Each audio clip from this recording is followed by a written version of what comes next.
Hey everyone, in this video we're going to take a look at the infinitive in Latin and just cover the basics of what this is and how we use it. So there'll be a few more videos when we really dive into the different types of infinitives and things like that, but I just wanted to give a general overview just so that if you're learning, right, just a little short grammar lesson, you'll understand what an infinitive is and why they're important in Latin.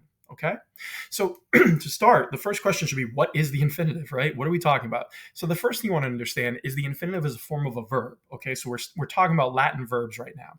And the reason we call it an infinitive is because it has no person or number. It's just the basic meaning of the verb, right? It doesn't sort of have any of those limits to it of, I do this or you do that or he, she, it does this. It's just more general. So in English, we translate it with to, right? So to run, to jump, to yell. Those are just the basic meanings of a verb, right? And this is why the infinitive is so useful. It's sort of like a generalized version of a verb. So in English, we have two infinitives. We have the present and the perfect.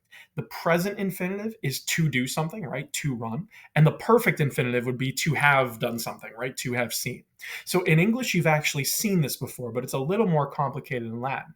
And the reason it's more complicated is because there's a bunch of different infinitives in Latin. For now, we're just going to stick with the basics and talk about what's called the present active infinitive. This is what you would see in sort of the early years of studying Latin, right? A Latin 1 class. It's the first look at it you get in a textbook and just the basic form, okay? So what does this mean, right? What are we talking about when you say present active infinitive? There's different forms. Don't freak out. It can sound confusing, but we're going to take a little piece at a time. So what I'm saying is this. When we're looking at the infinitive, the present active infinitive, sort of the generic one, this is the second principal part of a Latin verb. So when you look up a verb in a dictionary, we've spoken about this before, you're going to get a couple of different pieces, right? So when you look, you usually see 4 pieces to a Latin verb. It might be different depending on what type of verb you're looking at, but in general, okay? So you have, for instance, if you look up the verb to walk, you would see ambulo, ambulare, ambulare, and ambulatus, right? So you look at this and you're like, wait a minute, what's going on with all these different pieces, right? We call these principal parts. The second one is the present active infinitive. So ambulare is the infinitive. It means to walk. That's where you can see it when you look up in a dictionary. Okay, but what are they used for, right? So maybe you understand where to find them in a dictionary, but what are we still talking about? Why would we use these? Well, another use of the infinitive is it tells us the conjugation or the group of our Latin verb. So the great thing about Latin is that you can take all the different nouns, the verbs, the adjectives, and you can kind of organize them, right? So when it comes to verbs, we found that there's a pattern. There's a different groups of Latin verbs that use all the same endings, okay? So when we can organize Latin verbs and know their endings, this helps us predict them and translate them and understand them when we see them. So it goes like this. That second principal part, the present active infinitive, it's always going to end in an RE, right?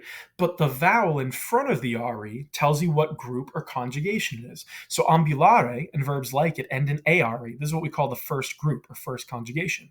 Sedere has a long ERE, that's second group or second conjugation.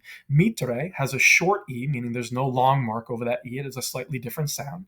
That's the third group or third conjugation. And audire, right, there's a group of verbs with an infinitive that has IRE. This is what we call the fourth conjugation or the fourth group, okay?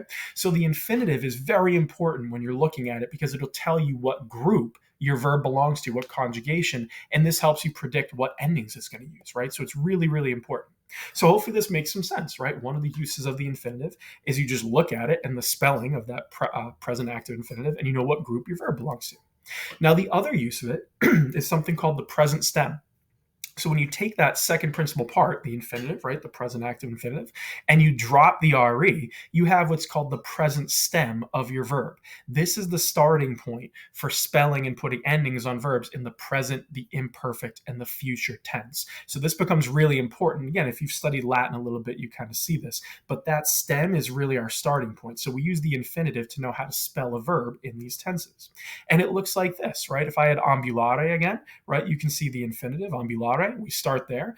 If you drop the RE off of it, you would have ambula, which I put in blue here, right? So the next 3 versions of ambulare all start with ambula. That's what we call our present stem. So now that you have the present stem, you just add the endings you need. So if you had it as ambulamos, that's present tense, we walk. Ambulabamos is imperfect tense, we were walking.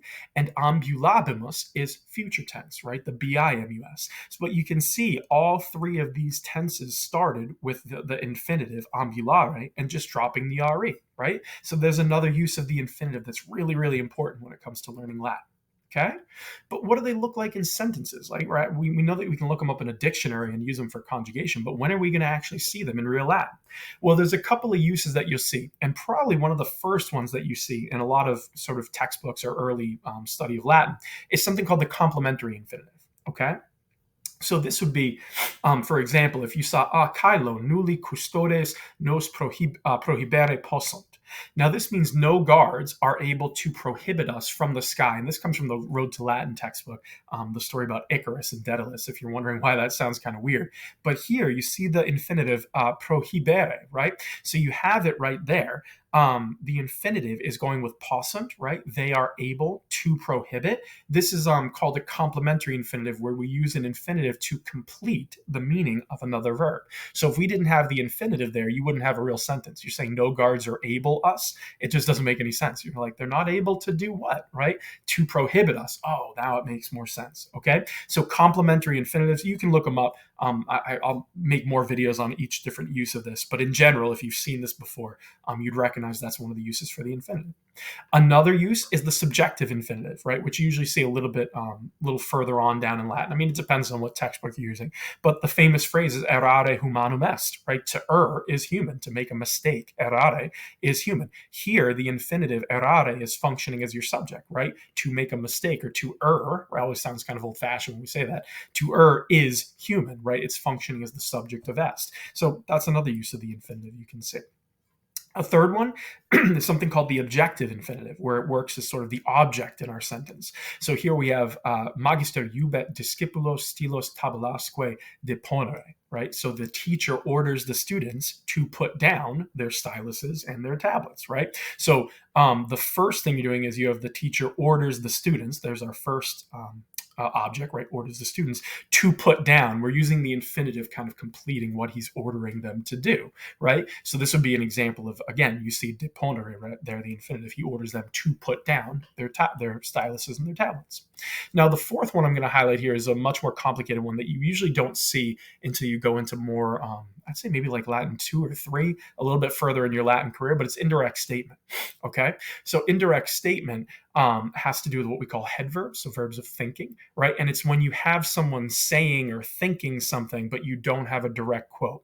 So an example here would be putat helvetio sine difficultate de finibus suis exire et fines latiores petere posse.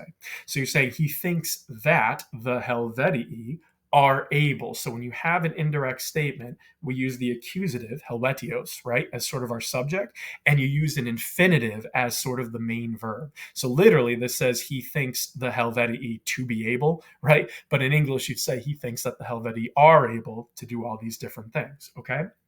So again, if you haven't hit indirect statement yet, it's fine, right? That might sound a little confusing, but it is another use of the infinitive. Okay, so all of this is to say that the infinitive is a really important part of Latin grammar, and we use it for a lot of different things. So you just want to get the basics down of what it looks like, right? We said the present active infinitive is the second principal part. The endings it uses, the re and the vowel in front of it, and just a general sense of how it all functions in Latin. But even if you're not sort of set on the uses yet, just understanding what it is, how we translate it, and what it looks like will give you a leg up as you go through Latin grammar, because then you can use it for all these different, a little more advanced, grammar topics like indirect statement. It all starts with understanding what an infinitive is. So just to recap everything, okay, again, this is a very basic sort of generalized video, but in general, the infinitive is the form of the Latin verb that has no person or number attached, right? So it's not saying I walk or you walk, it's just to walk in general. In English, we translate it as to do something. That's what we call the present active infinitive. And remember, we said there's several variants of the infinitive, right? Different tenses, things like that, but we're not going to cover them in this video, right? We'll get into them and give them their own sort of moment in the sun in a different video. This is just to give you the general idea of what they are. Okay. The infinitive is the second principal part of a Latin verb. And we said it helps us with grouping verbs, right? Knowing if it's first, second, third, or fourth group. We look at the vowel in front of the RE. And for verb conjugation, because if you know what group your verb belongs to, then you can use the infinitive to get the present stem and just add your endings, right? You're kind of off and running for present, imperfect, and future tense. And the last thing we said is that once you know what an infinitive is, what it looks like and the generals of how to kind of translate it, then you can use it for more complicated things, right? A subjective infinitive, object, complementary infinitive, an indirect statement, which is a big one you'll see later on. All of those hinge on knowing what an infinitive looks like, and then you can use them for much more complicated things. Okay, so again, this is just a general overview to give you a sense of what they look like, what they are, some basics on it. We'll go into more detail in later videos, but hopefully this gives you a good starting point, particularly if you're very early on in Latin. Maybe you're in Latin 1, you're just starting to see infinitives. Hopefully this helps you understand a little bit about what they're all about. Okay, but I'd highly recommend that you use these in the context of sentences, right? When you're trying to work your way through. This is where something like Magistrula would help you out, or whatever textbook you're reading. The more you see them in action, right, and read them through stories or sentences, the easier they become to spot and understand how they work. So I'd always encourage you to start there and then be able to build off that in later, the later you go on into Latin. Okay. If you have any questions at all, put them in the comments below. I'm happy to help you out. But otherwise, keep practicing, keep using them, and good luck.